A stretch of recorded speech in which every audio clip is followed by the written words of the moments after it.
এর আগে লোটে মাছের অনেক রকম রেসিপি তোমাদের সাথে শেয়ার করেছি। সেই রেসিপিগুলোর থেকে এই রেসিপিটা একদম অন্যরকম আর খেতেও হবে দুর্ধর্ষ। তাহলে চলো বেশি কথা না বাড়িয়ে চলে যাই রান্নাটার দিকে। এখানে দেখো আমি 4 পিস মতো লোটে মাছ নিয়েছি।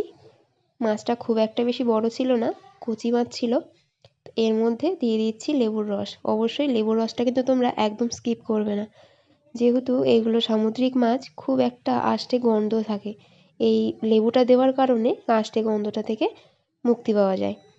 এবারে এর মধ্যে দিয়ে দিলাম স্বাদ মতো নুন, দিয়ে দিচ্ছি এখানে কুচনো পেঁয়াজ, আর এখানে আমি 1 চামচ মতো আদা আর রসুন থেতো নিয়েছি। আর এখানে কিছু গুঁড়ো মশলা দিয়ে দিচ্ছি। আমি দিয়ে দিলাম এখানে জিরের গুঁড়ো, হলুদ গুঁড়ো আর খুব সামান্য পরিমাণে লাল লঙ্কার গুঁড়ো। আমি এখানে কাঁচা লঙ্কা দেবো, তাই আমি লাল লঙ্কার গুঁড়োটা কম করে দিয়েছি। আমার মাছের কোয়ান্টিটি অনুযায়ী আমি মশলাগুলোকে দিয়েছি। তোমরা যদি মাছ বেশি নাও সেক্ষেত্রে আরেকটু বেশি করে মশলাগুলোকে অ্যাড করবে। আর এর মধ্যে দিয়ে দিচ্ছি এবারে 2 টেবিল চামচ মতো সর্ষের তেল। সর্ষের তেল দিয়ে খুব ভালোভাবে মাছটাকে ম্যারিনেট করে নিচ্ছি। এর মধ্যে আর কোনো কিছুই দেবো না। একটু সময় নিয়ে ভালোভাবে এটাকে একটু মেশাতে হবে।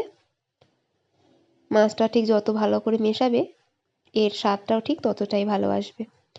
এবারে যেই প্যানের উপরে আমি মাছটাকে পাতুরি বানাবো তার উপরে আমি কলা পাতা বিছিয়ে দিচ্ছি। কলা পাতা এইভাবে আমি জিগজ্যাগ করে দিয়ে দিচ্ছি। নিচে আমি 4খানা কলা পাতা বিছিয়ে দিয়েছি। এবার কলা পাতার উপরে মাছগুলোকে আমি দিয়ে দিচ্ছি।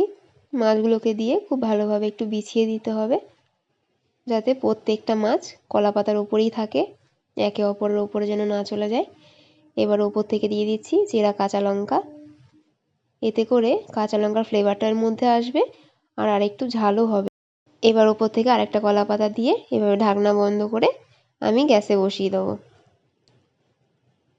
এটাকে আমি হাই ফ্লেমে 3 মিনিট মতো ঢেকে রান্না করব। 3 মিনিট পর দেখাচ্ছি, দেখো মাছ থেকে জল ছেড়ে দিয়েছে। তোমাদেরকে দেখাচ্ছি একবার তুলে কলা পাতাটাকে, দেখো।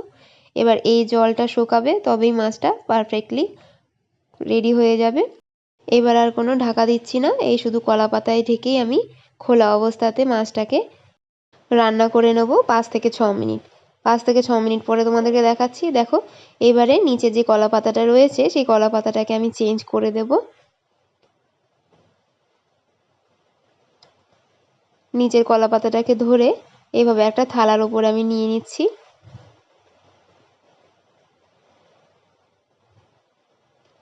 এবার ওপরে যে কলা পাতাটা ছিল সেটা আমি ফেলে দিলাম।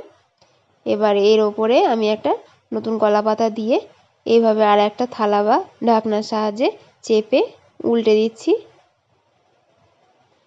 এবারে নিচে যে কলা পাতাটা আছে সেটাকে ধরে আস্তে করে আমি প্যানের ওপরে নামিয়ে দিলাম। এবারে ওপরে যে কলা পাতাগুলো ছিল সেইগুলোকে আমি তুলে দিচ্ছি। একটা কলা পাতায় আমি রাখবো। দেখো কত সুন্দর আস্তে আস্তে তেল ছেড়ে দিয়েছে। এইভাবে রান্না করে তোমরা একবার দেখো, প্রত্যেকটা মাছ গোটা গোটাই থাকবে আর খেতেও অসাধারণ সুন্দর হয়। এইভাবে আমি প্রায় আরও 5 মিনিট মতো রান্না করে নিয়েছিলাম। দেখাচ্ছি, দেখো তুলে মাছটা ঠিক কতটা সুন্দর হয়েছে। ওপর থেকে বেশ সুন্দর রঙও ধরে গেছে। ব্যাস, এখানে আর কোনো কিছু দেওয়ার দরকার নেই, মাছ আমাদের পুরোপুরি রেডি। এবার আমি এটাকে সার্ভ করব। এইভাবে তোমরা একবার বাড়িতে বানিয়ে দেখো। লোটে মাছে তোমরা অনেকেই অনেক রকম রেসিপি হয়তো বানিয়ে থাকো, কিন্তু এইভাবে যদি একবার বানাও, কথা দিচ্ছি সবাই আঙুল চেটে খাবে, এতটাই সুস্বাদু হয়েছিল খেতে। আমি এটা প্রথমবার বানিয়েছি যদিও বা, তবে বলছি আমি লোটে মাছের যে কোনো রেসিপির থেকে এই রেসিপিটাকে আমি 1 নম্বরে রাখবো। তো ভিডিওটা যদি ভালো লাগে তাহলে একটা লাইক করে দিও। আর আজকের মতো তাহলে এখানেই শেষ করছি। আবারও আসবো অন্য কোনো রেসিপি নিয়ে। ততক্ষণের জন্য ভালো থেকো, সুস্থ থেকো।